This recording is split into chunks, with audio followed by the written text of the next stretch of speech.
Hello, I am Piyush Kumar and on you are listening for YouTube channel English Masti.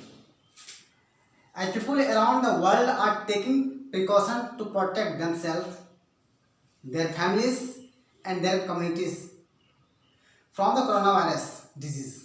It also important that children can continue to learn and that they can do so in the environment that they are welcoming respectfully, inclusive and supportive to all schools and teachers play a vital role in this focus on communication.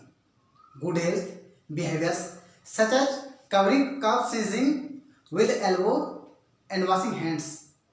All the best students, let's start at today's topic. We will discuss most important topics grammar and rules removed to second rules.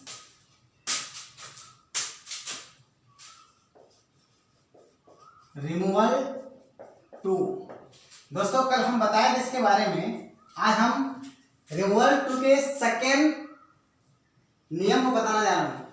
तो यहाँ करें कि removal to, तो removal to कल बताए थे कि to कैसे हटता है। आज का प्रोसेस कुछ और रहेगा। रूल्स नंबर 2, रूल्स नंबर 2 यहाँ करें कि subject plus verb plus to plus adjective या एडवर्ब और प्लस इन्फिनेटिव।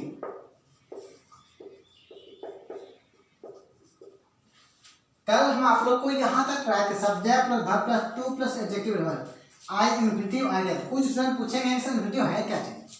इन्फिनेटिव होता है कि टू बी यानी टू प्लस वर्ब का पहला रूप होती है। इन्फिनेटिव उसे कहते हैं यानी जिस सेंटेंस में टू भी लगा हो या टू प्लस वर्ब का पहला रूप बी मतलब कोई भी कार्य होना वर्ब का पहला रूप होना, इसलिए टू बी। आज इसको ले चलते हैं क्वेश्चन किस तरह का पूछा जाएगा। कल का क्वेश्चन था हम आप लोग को दिए थे, इसी क्वेश्चन का एक यहाँ पे रूप देते हैं कि कल था कि ही इज टू वीक। कल यहाँ तक पढ़ाए थे। अब यहाँ पे इन्फिनेटिव आ गया यानी he is too weak to walk. अब यहाँ पर कल था कि ही इज टू वीक, वह अत्यधिक कमजोर है। तो यहाँ कह रहा है कि he is too weak to walk, वह इतना कमजोर है कि चाल ले सकता है। Subject verb to adjective adverb और इन्फिनेटिव। आज हमारा टॉपिक यहाँ से चलेगा। तो सबसे पहले हम देखेंगे बनाते कैसे हैं। इस क्वेश्चन को फिर दोबारा यहाँ पे डिस्कस करते हैं, देखते हैं। दोस्तों सबसे पहले हम क्या करेंगे इसको कि सबसे पहले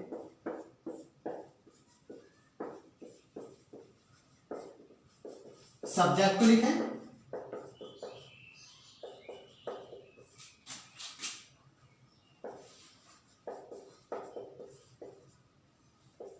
उसके बाद वर्ब को, उसके बाद वर्ब को।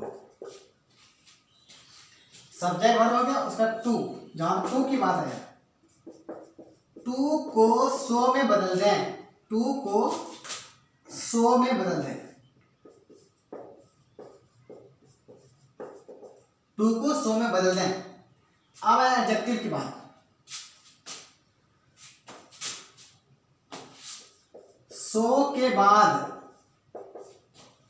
बाद एडजेक्टिव को लिखें, एडजेक्टिव को लिखें। टू को यहाँ जो टू ने लिखा है पहले था टू को हटा देना, लेकिन यहाँ कह रहा क्या रूल्स नंबर 2 में टू को सो में बदले और सो के बाद जो सो लिखेंगे उसके बाद हम यहाँ पे एडजेक्टिव को लिखेंगे। अब देखते हैं क्या होता है। एडजेक्टिव के बाद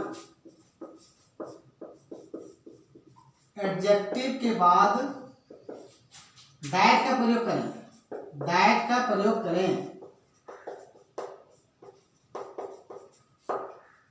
अब यहां पे देखते हैं दैट के बाद सब्जेक्ट का। अब यहां चलते हैं दैट के बाद सब्जेक्ट का। अब यदि सेंटेंस यानी यदि वाक्य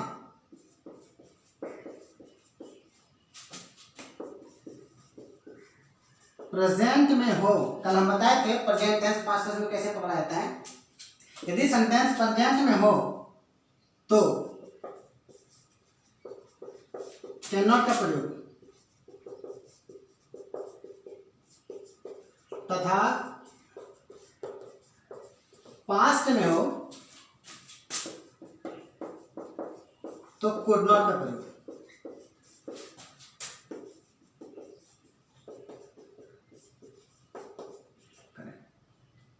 अब देखिए दोस्तों, ये क्वेश्चन आता कैसे है, कैसे बनाते हैं इसको।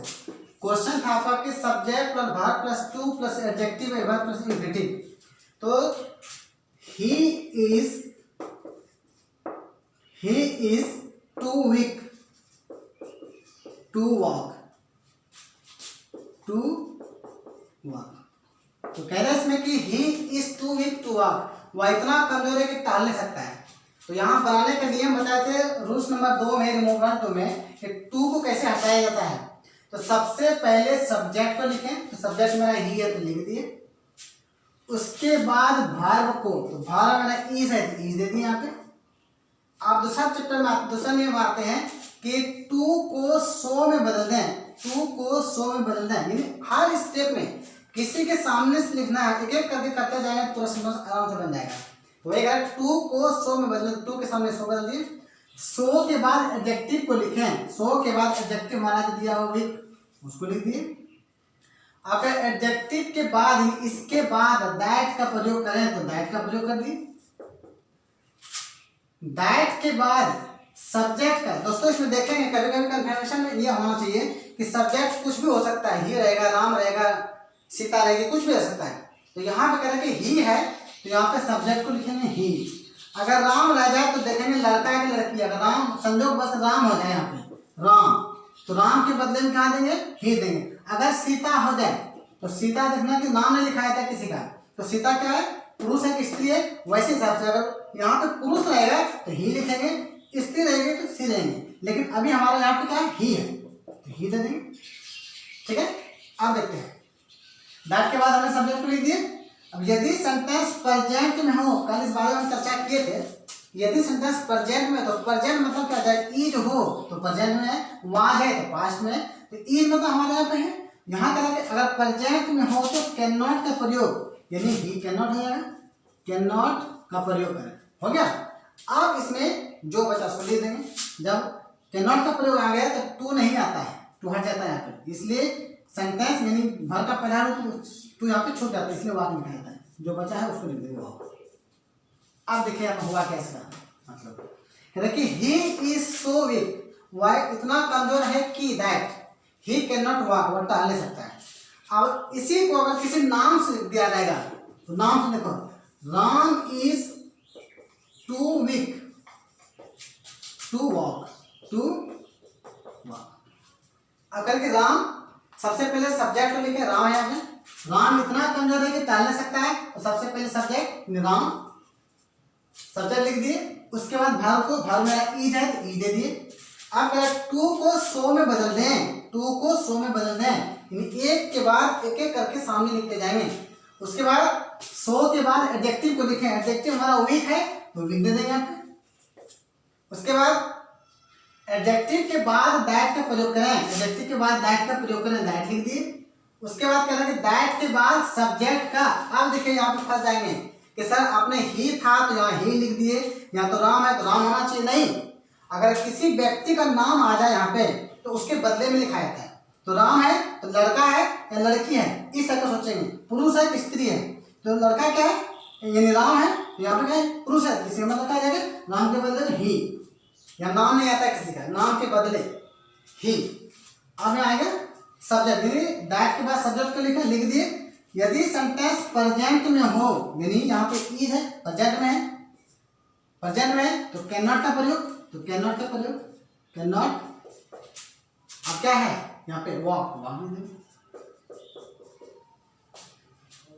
दोस्तों मैं उम्मीद करता हूँ कि आज का वीडियो बहुत अच्छा लगा होगा और अच्छे से समझ गए होंगे। अगर कुछ भी परेशानी होती है तो हमें कमेंट्स में बताइए। कल के लिए फिर प्रस्तुत करने जाएंगे, तब तक के लिए धन्यवाद।